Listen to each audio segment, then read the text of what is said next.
Estamos ao vivo para mais uma live, e essa live é especial, live de 8 mil inscritos lá no YouTube.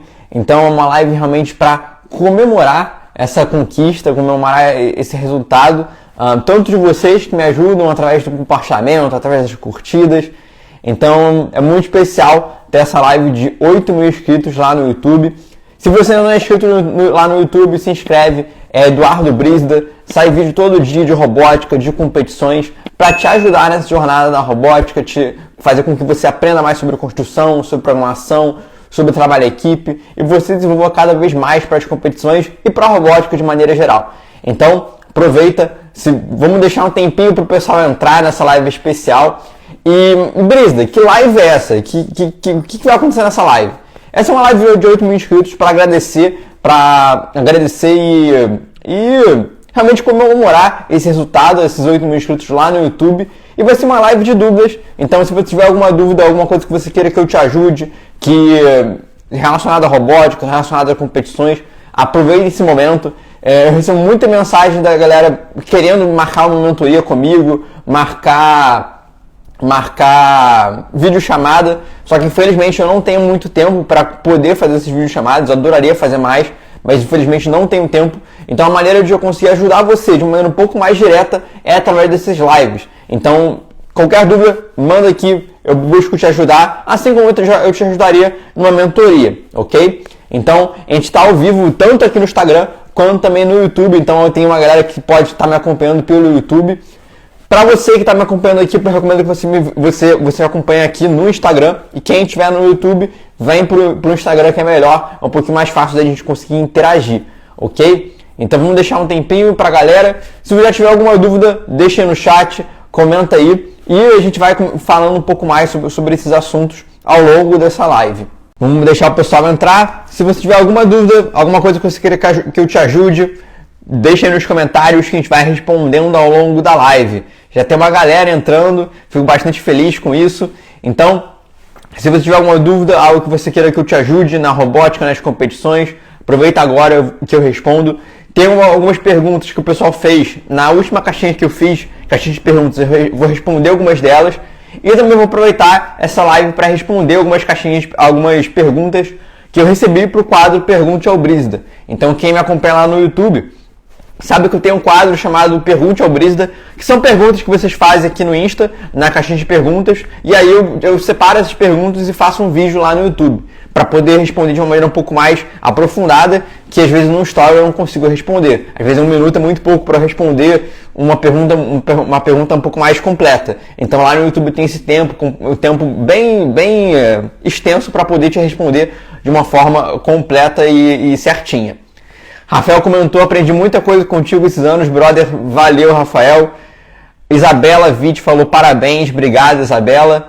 E já tem uma galera entrando. Para você que faz parte de equipes robóticas, que é técnico, que é professor, que é competidor, aproveita, compartilha essa live com a galera, com seus colegas de trabalho, com seus colegas da equipe, para que eles aproveitem essa live e façam perguntas que eles queiram que eu ajude. Então aproveita esse momento, tem uma galera mesmo que manda mensagem querendo mentoria, querendo uma videochamada. Infelizmente eu não tenho muito tempo para poder interagir com cada equipe de maneira individual. Então por isso que eu crio essas lives, que eu apareço de vez em quando nessas lives para poder te ajudar através de perguntas.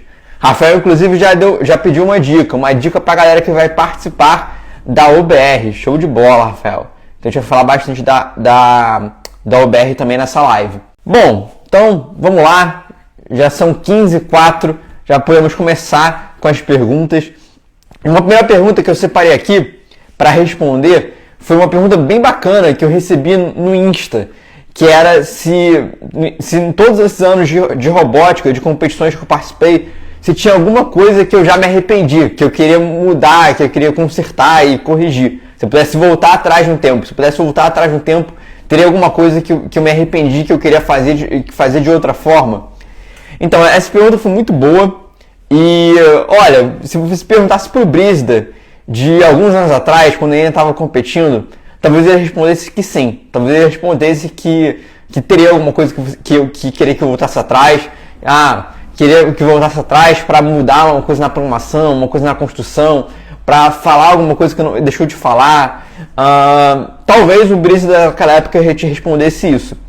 Hoje em dia, eu te responderia que não, que eu não me arrependo de nada, eu não voltaria atrás no tempo e mudaria nada na minha jornada pela robótica, porque a robótica, ela engloba tanto as nossas falhas quanto os nossos sucessos. Então, se hoje eu sou quem eu sou hoje, com a personalidade que eu tenho, com o conhecimento que eu tenho, com os sentimentos que eu tenho, tudo isso é por conta tanto das minhas falhas quanto dos meus sucessos na robótica. Então, hoje em dia, eu não mudaria nada, porque se mudasse alguma coisa, pode ser que outras coisas iam acontecer na minha vida que iam fazer com que eu não estivesse aqui, que eu não soubesse tal coisa, que eu não tivesse aprendido tal coisa. Então, hoje em dia, eu diria que não. Eu diria que realmente eu faria tudo de novo, não voltaria no tempo, porque a gente é o resultado das nossas escolhas, tanto escolhas ruins quanto escolhas positivas. Então, se eu mudasse alguma coisa, eu poderia alterar quem eu sou hoje, poderia alterar alguma coisa, alguma oportunidade que eu tive ou deixei de ter, e aí tudo poderia ser diferente por conta disso. Então, eu realmente não mudaria nada, mas entendo quem gostaria que mudasse alguma coisa, que aprendesse um pouco mais, que queria mudar uma parte do robô que eu deixei passar, queria mudar uma coisa na programação que eu deixei passar, queria mudar alguma coisa. Então é muito comum a gente, ao longo do tempo, ficar assim querendo mudar as coisas do nosso passado, ainda mais se é um passado relativamente recente. Mas eu acho que ao longo do tempo, depois de um certo tempo que você já passa por tudo isso, você percebe que, assim, voltar no tempo já não é a melhor escolha, que você tem que simplesmente aceitar as coisas que aconteceram com você, tanto positivas e negativas, e levar tudo para um lado positivo, tentar levar um aprendizado de tudo isso. Então, hoje em dia, eu realmente não mudaria nada, porque as falhas que eu já tive, as competições que eu já não tive um bom resultado, as competições que eu já tive um bom resultado, tudo de uma certa forma me trouxe até aqui, e por isso que realmente eu continuaria com tudo que eu fiz antes. Então vamos para outra pergunta. Opa, quase cliquei errado. Rafael perguntou uma dica para a galera que vai participar da UBR. Me diz aí, Rafael, qual dúvida você está tendo da UBR para poder te ajudar? E a Lúcia Souza ML perguntou: boa tarde, poderia dar sugestão de exercícios para treino de robô antes de receber tapete da FLL? Então, Lúcia, tem algumas possibilidades que eu posso te dar. Vamos dividir essas dicas em 3 partes, entre construção, programação e estratégia. Primeiro, vamos para a construção. Acho que o que você pode testar, exercícios de treino de robô para a FLL em termos de construção, a primeira coisa que você pode fazer é dar exercícios para os seus alunos praticarem montagem de robôs, principalmente no Estúdio 2.0, numa plataforma virtual. Acho que é importante isso também, eles pegarem essa prática do virtual, porque infelizmente a gente não está no laboratório todo dia para conseguir montar o robô. E quando você monta no Estúdio 2.0, no começo você vai ter uma certa dificuldade de entender se o robô está rígido, se o robô está frágil, se o robô está assim ou acolá. Mas depois de um tempo você vai pegando esse insight, essa análise, e isso vai ajudando você. Então o primeiro exercício que eu posso recomendar: monta um robô no Estúdio 2.0 com eles, e aí depois passa para o físico. E aí avalia o que poderia ter melhorado. O robô ficou muito frágil assim, ficou muito rígido assim. Outras coisas de construção que você pode testar: montar uma armadura do robô, que o pessoal também chama de carenagem. Isso é uma boa alternativa para você que vai participar da FLL. Bons robôs da FLL têm carenagem, têm armadura. Questão de garra também, acho interessante você praticar garras, montar um robô, ter ali um motor para garra, fazer um sistema de engrenagem, praticar esse sistema de engrenagem. É um outro caminho. Eu até tenho um post aqui no Instagram que eu falo sobre 3 sistemas de engrenagem para robôs das competições. Então você pode utilizar esses sistemas de engrenagem para colocar no seu robô. E é bem bacana esse post que eu fiz e fiz pro Spike Prime. E mais antigamente, se você for, um ano atrás, um ano e meio atrás, tem o mesmo conteúdo desse, só que voltado para V3. Então, se você for utilizar a V3 ou o Spike, tem esses 2 conteúdos, esses 2 posts meus de sistemas de transmissão aqui no Insta, o tema do post é mecanismos. Então vale a pena você fazer isso. Deixa eu ver outra coisa de construção que eu posso recomendar. Aprender a fazer também garras passivas. O que são garras passivas? Anexos passivos. São anexos que não têm motor. Então você não precisa de motor. Por exemplo, um anexo que cai com o tranco do robô. Um anexo que pega objetos. Pega objetos quando você vai para frente. É tipo uma vassourinha. Então vale a pena você praticar um pouco disso. E Brígida, como é que eu posso saber esses tipos de mecanismos passivos? Tem muito vídeo no YouTube que fala sobre isso, principalmente vídeos antigos. Então, se você procurar vídeos da FLL de temporadas de muito para trás, lá na época do NXT, você vai ver muitos desses mecanismos. Por quê? Porque naquela época do NXT, o NXT só tem 3 portas. Então, a galera tinha que ser muito mais criativa e utilizar muitos mecanismos passivos para fazer as missões da FLL. Então, isso pode te ajudar a ter essas dicas e saber quais mecanismos passivos você pode utilizar. Então, esse vídeo pode te dar uma dica de quais mecanismos tentar replicar hoje em dia no seu robô e aprender isso, ok? Então, essas são as dicas de construção. Agora, vamos para as dicas de promoção. A primeira dica de promoção é você praticar a movimentação do robô. Então, você pode preparar uma pista ali do robô com alguns labirintos, algumas linhas que o robô tem que seguir, não pode passar muito. E o objetivo é que o aluno consiga ultrapassar esses limites, consiga andar esses percursos corretamente, coloca umas linhas no meio, coloca uns objetos para eles desviarem, mas desviar de maneira manual, sem uma programação em si automática para isso, porque na FLL não vai funcionar muito isso de desvio automático, que nem a OBR. Então acho que você pode praticar isso, fazer uma pista, alguns obstáculos, algumas linhas que o seu aluno tem que passar e seguir. E aí chegar até o local final. Isso vai ajudar ele a testar a questão de movimentação do robô, ter um pouco de prática na programação mesmo, porque acaba que à medida que a gente vai programando, e principalmente programando com o robô que a gente vai utilizar, a gente pega algumas dicas, a gente pega algumas ideias. Então, eu já sei que para eu movimentar meu robô, da base do robô até metade da pista tem que colocar 4.000 graus, 5.000 graus, e por assim vai. Você já pega um pouco dessa prática, que agiliza bastante quando você recebe o tapete. Porque você não precisa ficar calculando quanto o robô vai andar de novo. Você já tem uma certa ideia, porque você já praticou com ele. Outra dica para preparação em termos de promoção para FLL. Busca montar blocos de promoção. Então, blocos de promoção de seguidor de linha, blocos de promoção de giroscópio, blocos de promoção para alinhar automaticamente na parede, blocos de aceleração e desaceleração. Eu fiz inclusive um post esses dias da promoção do bloco de aceleração e desaceleração. Então tenta aproveitar que você tem esse tempo antes de receber o tapete e criar blocos de promoção configuráveis, que aí você vai lá e coloca o bloco. Ao invés de, toda vez que tiver uma linha para você seguir, você fazer o seguidor de linha completo ali na sua promoção, cria um bloco disso, configura ele, então determinar, eu quero que o seguidor de linha ande com essa velocidade, ande com esses parâmetros, ande com esse sensor e não o outro, e por assim vai. Então tenta criar blocos flexíveis para te dar essa autonomia. E aí quando você tiver com um tapete, isso vai agilizar muito a hora de você programar, vai agilizar muito a hora de você se preparar para a competição, ok? Então essa é a possibilidade. E a terceira é a questão da estratégia.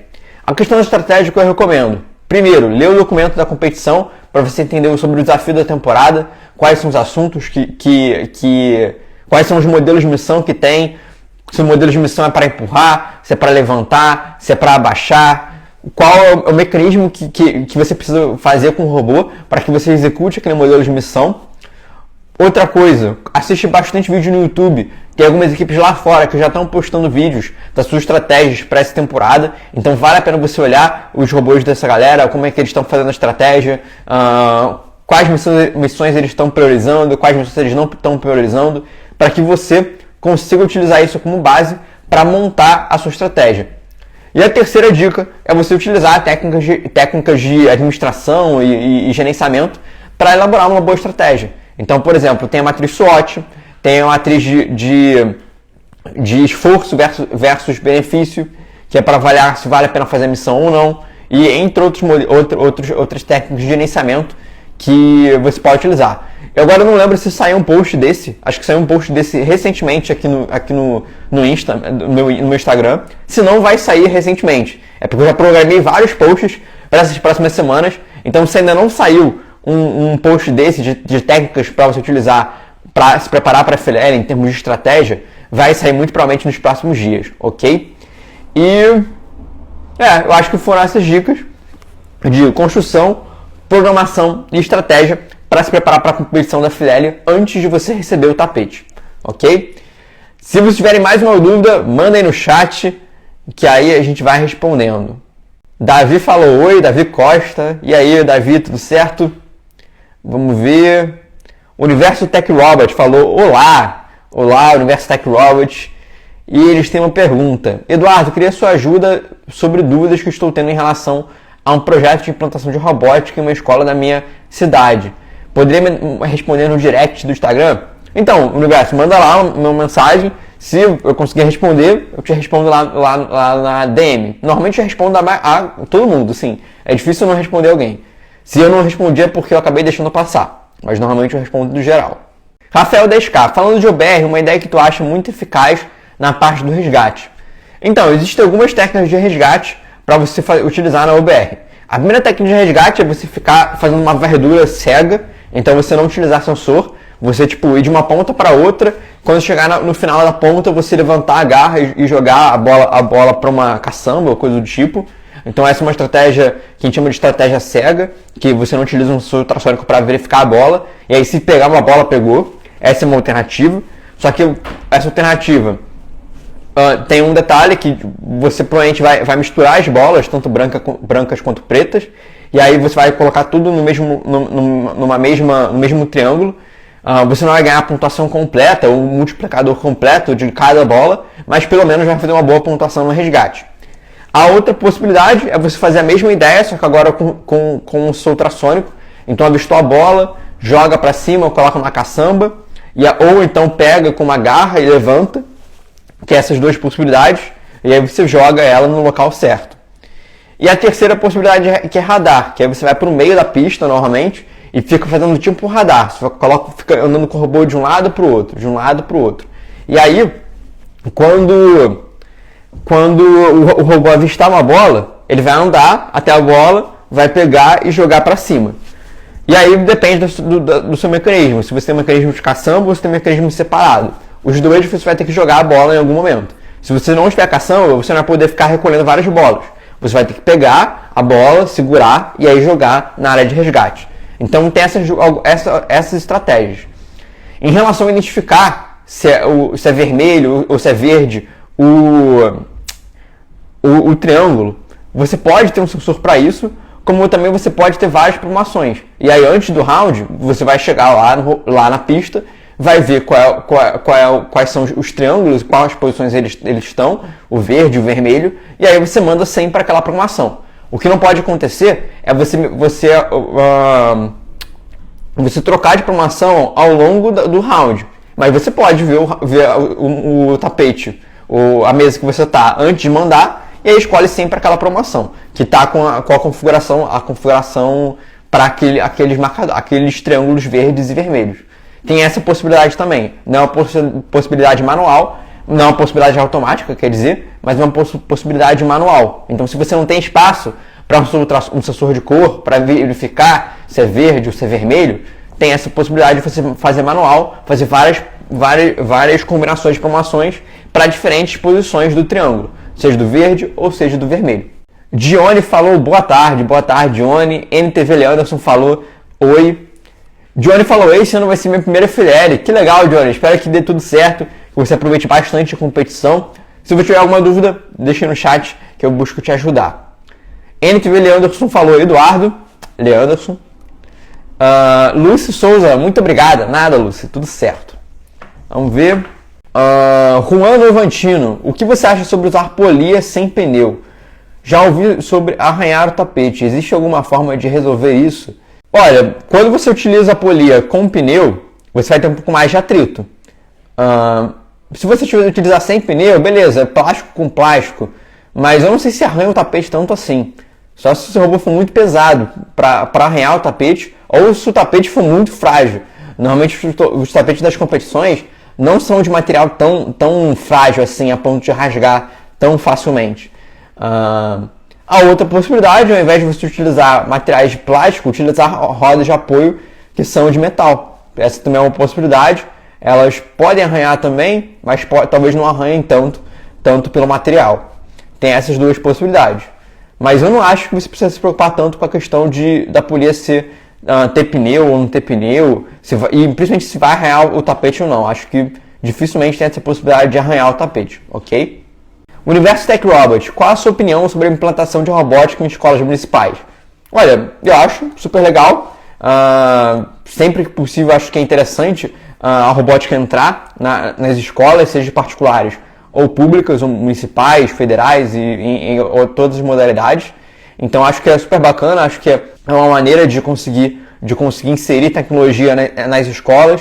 O único detalhe é que tem que ter a questão com o orçamento. Então normalmente escolas municipais e públicas de maneira geral não tem um orçamento tão grande. Então às vezes vale a pena, ao invés de utilizar, por exemplo, materiais de Lego, que é normalmente o que eu utilizo, utilizar outros materiais como Arduino, como tem também robótica de sucata, tem robótica desplugada, ou às vezes até no computador. Então pode ser que a escola já tenha um espaço de informática e aí utilize os computadores da escola para ensinar robótica. Então a robótica ela pode englobar vários contextos, vários kits, e às vezes muito mais baratos do que o próprio Lego. Então o único cuidado que eu teria com a implantação de robótica em escolas municipais é com orçamento, porque se você for utilizar certos materiais, pode ser que o orçamento seja muito alto e a escola não tenha como bancar. Então às vezes vale a pena começar pequeno, com recursos um pouco menores, com materiais um pouco mais baratos, kits que que são mais baratos por si próprio, e aí depois você começa a implementar outras coisas, começa a implementar materiais um pouco mais completos, um pouco mais robustos, que às vezes são um pouco mais caros, como o Lego. Então essa é a alternativa. Normalmente, todas as escolas que eu já vi, inclusive as particulares, elas começaram assim, começaram pequeno, com algumas coisas, e aos poucos foram implementando. Então, por exemplo, a escola de onde eu estudei, ela tinha robótica, tanto na grade curricular, quanto também extracurricular. Ela começou com uma extracurricular, com Lego, depois colocou na grade curricular, também Lego. Depois de um tempo, começou a adquirir outros materiais, outros kits, como Microbit, Littlebit, Ozobot e outras coisas. Hoje em dia já tem impressora 3D, já tem máquina laser, já tem um zilhão de coisas. Então a escola não foi implementando isso de uma vez só, isso é um processo de anos. Então eu saí da escola já faz 5, 6 anos, se eu não me engano, eu me formei em 2018, e em 2018 tinha uma impressora 3D, não tinha máquina laser, não tinha várias coisas. Hoje em dia já tem um espaço muito maior, tem materiais muito melhores, então foi um processo que a escola conseguiu implementar. Então você, professor, que está querendo desenvolver e implantar robótica em escolas municipais, o que você pode fazer é isso. Planeja um projeto a curto prazo, com materiais baratos, seja o Arduino, seja o Ozobot, que também às vezes é em conta, a Make às vezes também é um pouco mais em conta, materiais reciclados também, tem robótica com materiais reciclados, que também é bem interessante. Você pode ir por esses caminhos e dar um planejamento a longo prazo para a escola. Olha, nesse ano ou nos próximos 3 anos, a gente consegue fazer isso, implementar isso, mas daqui a 10 anos, 5, 6 anos, a gente consegue chegar a isso, consegue ter isso. E aí o orçamento total é isso, mas dividido por ano vai dar aquilo. Então, às vezes, se você der para a escola esse planejamento de curto, a médio, a longo prazo, a escola fica interessada. Porque ela fala, caramba, eu quero entrar na robótica, quero me inserir nesse contexto de tecnologia, mas eu não tenho muito orçamento. Então você pode demonstrar, olha, tem como você começar com pouco, mas ao longo do tempo você vai conseguir chegar numa escola realmente de ponta, tecnológica, com materiais muito legais. E aí demonstrar também a questão do qual é o benefício que isso traz para a escola, que deixa que os alunos ficam mais interessados, que a tecnologia, de uma certa forma, a robótica, pode ser uma maneira de gerar uma interação entre eles e a própria sociedade que eles utilizam. Então, dependendo com uma impressora 3D, com outro material maker, eles podem desenvolver tecnologias, projetos para ajudar a comunidade que eles estão. Então, isso pode ser um viés bem bacana, trazer essa perspectiva tanto de negócio para a escola, de marketing mesmo, como também a parte social, que pode unir um pouco desses dois. Então, essa é a minha opinião sobre como é que você pode implantar robótica em escolas municipais ou em escolas particulares. Tem realmente essa visão de curto, médio e longo prazo. TV Leanderson perguntou: Oi Eduardo, eu estou com uma dúvida na programação e nas montagens da garra no robô do Spike. Então, Leanderson, o que eu posso te sugerir em termos de programação é você assistir os meus vídeos no YouTube de programação. Se você quiser um conteúdo um pouco mais aprofundado e sequencial, numa ordem correta, o que eu posso recomendar é até o que eu estou aqui com a camisa, que é o Universo da Robótica. Então, o Universo da Robótica é o meu curso mais completo de preparação para a robótica e para as competições. Lá tem módulo do DV3, módulo do Spike, tanto de construção quanto também de programação. Então, lá nesse curso, são mais de 100 aulas, que aí você pode aprender do básico ao avançado programação no Spike Prime e também do básico ao avançado construção no Spike Prime. Eu falo sobre a construção de robô da FLL, falo sobre a construção de robô para OBR, falo sobre programação, falo sobre a carenagem ou garra, ou carenagem ou armadura, falo sobre anexo ou garra, falo sobre todos os contextos que normalmente são muito importantes quando a gente está falando de competições de robótica. Então, essa é a minha sugestão. Se você quiser saber mais sobre o curso, tem um link da minha bio, o link realmente para você acompanhar o curso, saber qual é o elemento do curso, quanto custa. Você pode utilizar esse plano. Só tem um plano hoje em dia, você pode adquirir junto com a sua equipe. Então, Brisda, cara, eu não consigo adquirir o curso por conta própria. É muito caro para mim. Divide com seus colegas, divide com a sua equipe. Às vezes envolve a escola de robótica, a sua instituição. Então, às vezes, a instituição ela pode bancar o curso. Eu consigo gerar nota fiscal para a escola. Então, tem muitas escolas que elas têm uma certa trava, porque precisam de nota fiscal para apresentar para o financeiro realmente da escola. Eu consigo gerar essa nota fiscal se você quiser. Então, essa é a alternativa. Tem muitas equipes e muitos alunos meus que falam comigo: olha, Brisa, eu não consigo sozinho, mas eu consegui junto com a minha equipe, juntei outros colegas para adquirir o curso, a gente está assistindo junto. Ou então, Brisda, cara, eu e meus amigos, a gente juntou junto com a escola topou a ideia do curso e a gente adquiriu o curso junto. Então, tem essas possibilidades que você pode fazer para adquirir o curso. Tem também como parcelar, é 1 ano de acesso. Então, se você quiser, ao invés de adquirir de uma vez só, você pode acompanhar parceladamente. Parcela, porque é um curso de 1 ano. Então, você não precisa necessariamente pagar de uma vez só. Parcela, porque você tem 1 ano de acesso, aproveita esse tempo e divide, ok? Então, é um curso que, se você parcelar, você pensar que você tem acesso a mais de 100 aulas e você pode assistir todo dia e tantas vezes quanto você quiser e tirar dúvidas comigo, inclusive, cara, vale muito a pena, porque realmente é um acompanhamento de 1 ano inteiro para você se preparar para a robótica, se preparar para as competições. Tem alunos que adquiriram há 1 mês atrás e hoje em dia já tem resultados.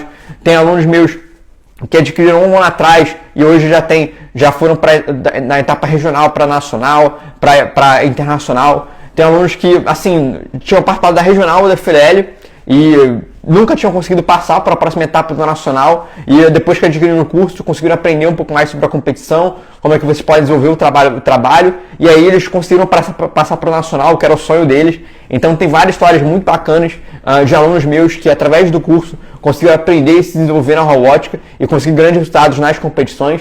Se você quiser também saber um pouco mais sobre essas histórias desses meus alunos, tem no YouTube uma playlist chamada Podcast Professor Campeão e Podcast Equipe Campeã, que eu converso com tanto professores que são alunos do universo da robótica, como também equipes que são alunos do universo da robótica, que contam um pouco mais da trajetória deles, contam um pouco mais do desenvolvimento deles, contam um pouco mais sobre as dificuldades, como é que conseguiram superar essas dificuldades e aprender e se desenvolver na robótica.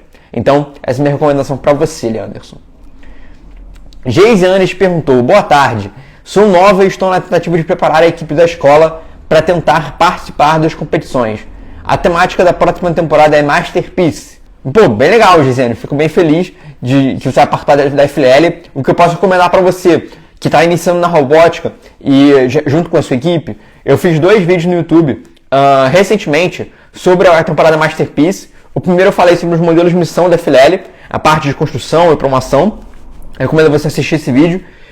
E depois eu falei sobre pré-animação, o tema da temporada, qual é o tema, qual é o assunto que você tem que pesquisar, como é que você pode começar a pesquisa, possíveis temas que você pode utilizar nessa temporada da FLL. Então eu recomendo esses 2 vídeos no YouTube, que aí eu te dou várias dicas, várias ideias, vários insights mesmo para você conseguir se preparar para a competição. Então o que eu posso recomendar é, acompanhe esses vídeos, se puder, assiste junto com seus alunos, para que eles também consigam aprender mais sobre a robótica e as competições. Eu falo sobre as regras, falo sobre o tema da temporada, vários detalhes que realmente são importantíssimos para te ajudar a se preparar para a competição. Então até comentei num desses vídeos que tem uma galera que não lê o documento. E principalmente a galera mais nova, jovem, não gosta às vezes de ler o documento do torneio, que às vezes é um pouco grande, fica um pouco chato.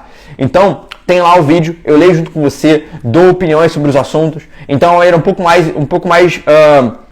descontraída, uma maneira um pouco mais descontraída de você aprender e você ler aquele documento. Então, se você não gosta de ler o documento sozinho, acompanhe o vídeo, porque eu leio junto com você, a gente vê o documento junto, eu dou as minhas opiniões, e aí fica um vídeo muito mais descontraído, um aprendizado muito mais descontraído, para que você consiga absorver aquele conteúdo, aquele conhecimento que é importantíssimo.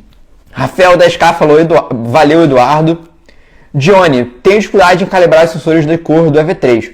Como posso calibrar o sensor de cor do EV3? Então, Johnny, eu tenho uns vídeos no YouTube sobre a calibração do sensor de cor do EV3. Então, eu recomendo que você veja lá no YouTube, já tem esse vídeo, tanto no EV3G quanto no EV3 Classic, se eu não estiver enganado, eu acho que tem nos dois. E é só o EV3 que consegue calibrar. Tem muita galera que me pergunta se tem como calibrar no Spike.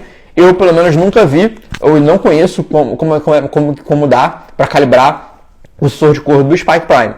Mas o EV3 tem como, já tem vídeo lá no YouTube, tanto do EV3G quanto do EV3 Classic. Então, essa é a minha sugestão para você que tem dificuldade. Vê lá o vídeo, que aí eu vou conseguir te ajudar nessa parte da promoção. Johnny, dou aula de robótica em escolas públicas através do SESI e a prefeitura. Pô, bem legal, Johnny, fico bem feliz. Passei 5 anos dando aula de robótica educacional em uma escola do estado usando kit de Arduino. Pô, bem bacana, é isso aí. Juan Novantino, o que você acha de usar sensor de luz nessa temporada? Acho que é super válido. Todas as competições, seja FLL, seja OBR, seja TBR, vale a pena utilizar sensor de cor e luz. Assim, eu não vejo nenhuma competição que não vale a pena utilizar. Todas valem a pena utilizar. Porque, cara, se tem linha na pista, vale a pena utilizar. A linha tá lá por um motivo, a linha tá lá para você utilizar e te dá uma precisão absurda mesmo. Tem maior que às vezes não utiliza o sensor de cor e luz porque acha que vai ser mais rápido você ir direto para o modelo de missão. Mas isso é uma visão iniciante da coisa.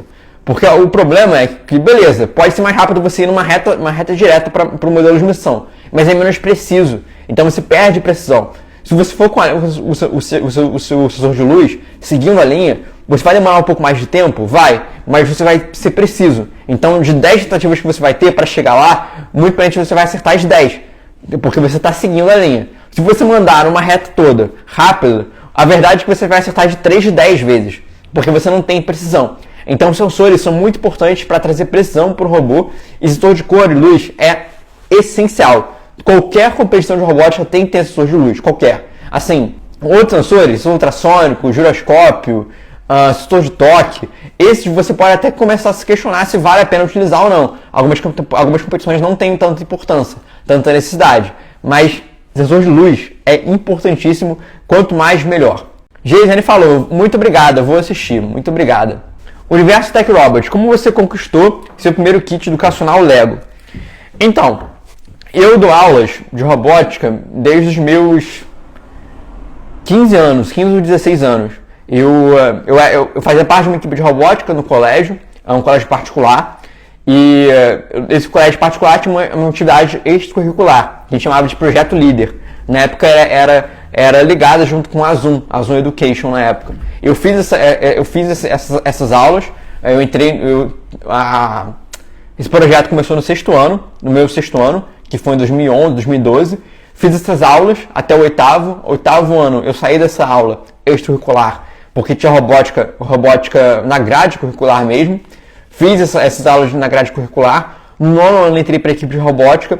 E aí do nono e primeiro, a gente tinha reunião da equipe de robótica depois dessa aula extracurricular.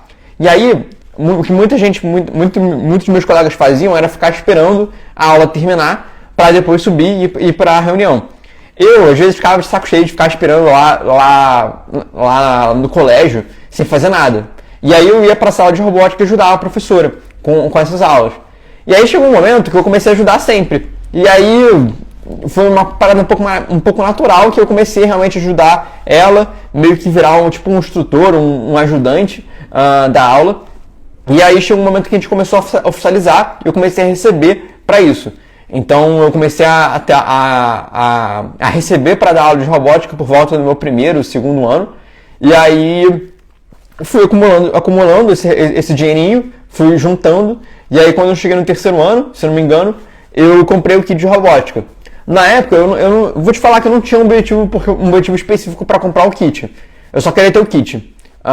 Porque eu achava que ia ser interessante, tinha alguma coisa que eu queria testar para aula de robótica, que eu podia utilizar o kit. Eu sentia essa necessidade de testar algumas coisas com o kit. Mas não era pensando em dar aula de robótica e muito menos de utilizar para vídeos no YouTube. Na época, eu nem pensava nisso. E aí eu adquiri o meu primeiro kit do Lego, do EV3, que está lá atrás. E aí, com esse kit, eu comecei a dar mais aulas. Comecei o projeto aqui no YouTube, no Instagram, em 2020. E aí, de 2020 para cá, eu adquiri outros kits através dos conteúdos da internet, que foram me gerando um caixa do negócio. Então, com o negócio, com as aulas de robótica, com os cursos, com os conteúdos que eu fui gerando, isso foi gerando um recurso para mim, que aí me deu resultado para conseguir, por exemplo, comprar tudo isso. Então, isso aqui, essa caixa e essas duas caixas foram com os kits, foram com os conteúdos na internet, os cursos online. Então, através do momento que você adquire um curso meu, muito provavelmente eu retorno esse recurso para o YouTube, para o Instagram, para mais conteúdos. Então, foi assim que eu comprei um kit do Spike, foi assim que eu comprei 2 kits do EV3. Agora eu não utilizo mais o kit em si. Tá lá o kit. Agora eu organizo tudo aqui porque é mais fácil para mim para conseguir trabalhar. E aí essa parede também foi por conta disso. Isso aqui também foi por conta disso. Tudo que eu tenho hoje em dia, que eu utilizo no Instagram e no YouTube, foi através dos cursos online. Foi através de você que adquire os meus cursos, que confia no meu trabalho e que realmente me ajuda a cada vez continuar mais, desenvolvendo e melhorando os meus conteúdos, melhorando os meus materiais e ajudando vocês a se prepararem para a robótica e para as competições. Então foi basicamente assim que eu consegui adquirir o meu primeiro kit da Lego. Eu fui trabalhando, juntando ali um certo dinheirinho, e aí quando já tinha um recurso bacana, eu comprei. Só tem um detalhe, na época, no terceiro ano, segundo, agora não lembro qual foi o ano, eu fui para a Hungria, por conta de uma competição de robótica. Eu era mentor da equipe, a equipe da FLL, no caso. A equipe passou para a Hungria, para a etapa internacional, e eu aproveitei lá e comprei o kit. Então eu comprei pela metade do preço. Na época, eu acho que aqui estava 4K, e aí eu comprei lá por 2 e pouco. Hoje em dia, lá tá 4 e pouco e aqui tá 6. Então hoje em dia a inflação subiu pra caramba o preço. E Tur Fê falou: boa tarde, Eduardo. Boa tarde, Tur. Universo Tech Robot, em questão de força, o Lego é superior ao Arduino? Depende, porque o Arduino ele é uma placa de programação. O que vai determinar a força do Arduino é o motor que você utiliza no Arduino. Então, o Arduino você pode utilizar diversos motores. Você pode utilizar aquele amarelinho, como você pode utilizar um micromotor, como você pode utilizar diversos outros motores. Então, a resposta depende. Normalmente, se você for utilizar aquele motor amarelo, se eu não estiver enganado, ele não é mais forte que o do Lego. O Lego é mais forte do que o amarelinho. Mas, por exemplo, tem micromotores. Esses micromotores têm um conjunto de engrenagens de redução muito, muito grande. E aí, dependendo, eu diria que ele é mais forte do que o Lego. Então, o que vai determinar se o seu robô no Arduino vai ser mais forte do que o do Lego é o motor que você utiliza. O Arduino te permite utilizar diversos motores. Então, se você souber utilizar Arduino, sem dúvida você vai conseguir fazer um robô muito melhor em termos de força do que o Lego. Agora, é fácil fazer? Não é fácil. para você fazer um robô mais forte do que o Lego. Com o Arduino, você precisa entender bastante de eletrônica, entender bastante de programação não, bastante de eletrônica e construção. Então, a curva de aprendizado para você ter um robô forte com o Arduino é muito maior do que a do Lego. A do Lego, você não precisa ter uma curva muito grande para fazer um robô forte, porque tem os motores lá prontos, são bem fortes, tem um encaixe muito fácil. Para você fazer isso com Lego, com Arduino, você precisa ter realmente uma curva muito grande, aprender bastante de eletrônica e de construção para conseguir fazer. Mas o Arduino em si, se você conseguir montar bem, ele vai ser mais forte do que o Lego. E tu, como eu faço para criar e implementar coisas no projeto de inovação? Então, Itu, o que eu recomendo é que você assista lá meu vídeo no YouTube, que eu falei sobre programação, fiz um react da nova temporada da FLL. E, cara, a questão de criar e implementar coisas no programação é você pegar algum problema que você percebe na sua comunidade. Então, por exemplo, vou pegar um tema que foi de uma equipe aluna minha. Se eu não estiver enganado, eu fui da Unity na temporada, eles estão de Pernambuco, fui na temporada, cara, agora não vou lembrar o nome da temporada, foi Carro Connect, lembrei. E aí o que era? Na época, eles moram numa região lá, e aí tem sempre caçambas, caminhões que levam trigo, milho, cana, eu não lembro mais qual é o material que tem lá na caçamba, no caminhão, e aí eles levam ao longo do caminho. Só que esse caminhão, a lona que tem, ou às vezes nem tem lona, e aí acaba derrubando alguns dos objetos, dos produtos, para fora do caminhão. E aí isso acaba prejudicando a calçada, às vezes acaba prejudicando e causando risco quem anda por aquela região.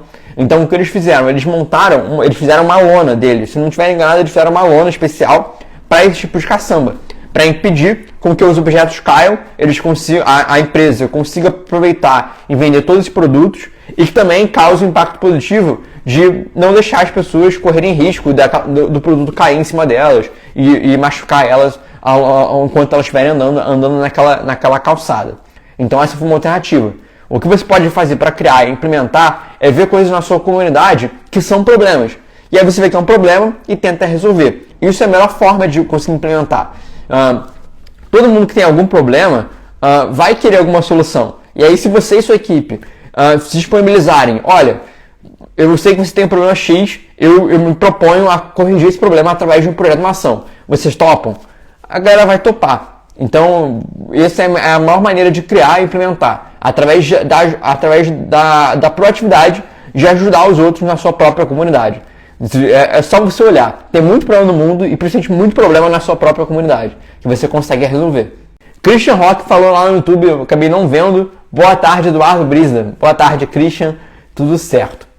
Então, pessoal, a gente já está chegando nos minutos finais da live. Se você tem alguma pergunta, aproveita agora para fazer. Já passamos mais de 40 minutos de live. Essa live realmente foi uma live comemorativa para ajudar e agradecer para quem me acompanha, para quem compartilha meus conteúdos, para quem curte, porque através de vocês, através do seu comportamento, do engajamento de vocês, a gente conseguiu chegar a 8 mil inscritos lá no YouTube e a gente também está chegando bem perto aqui também no Instagram.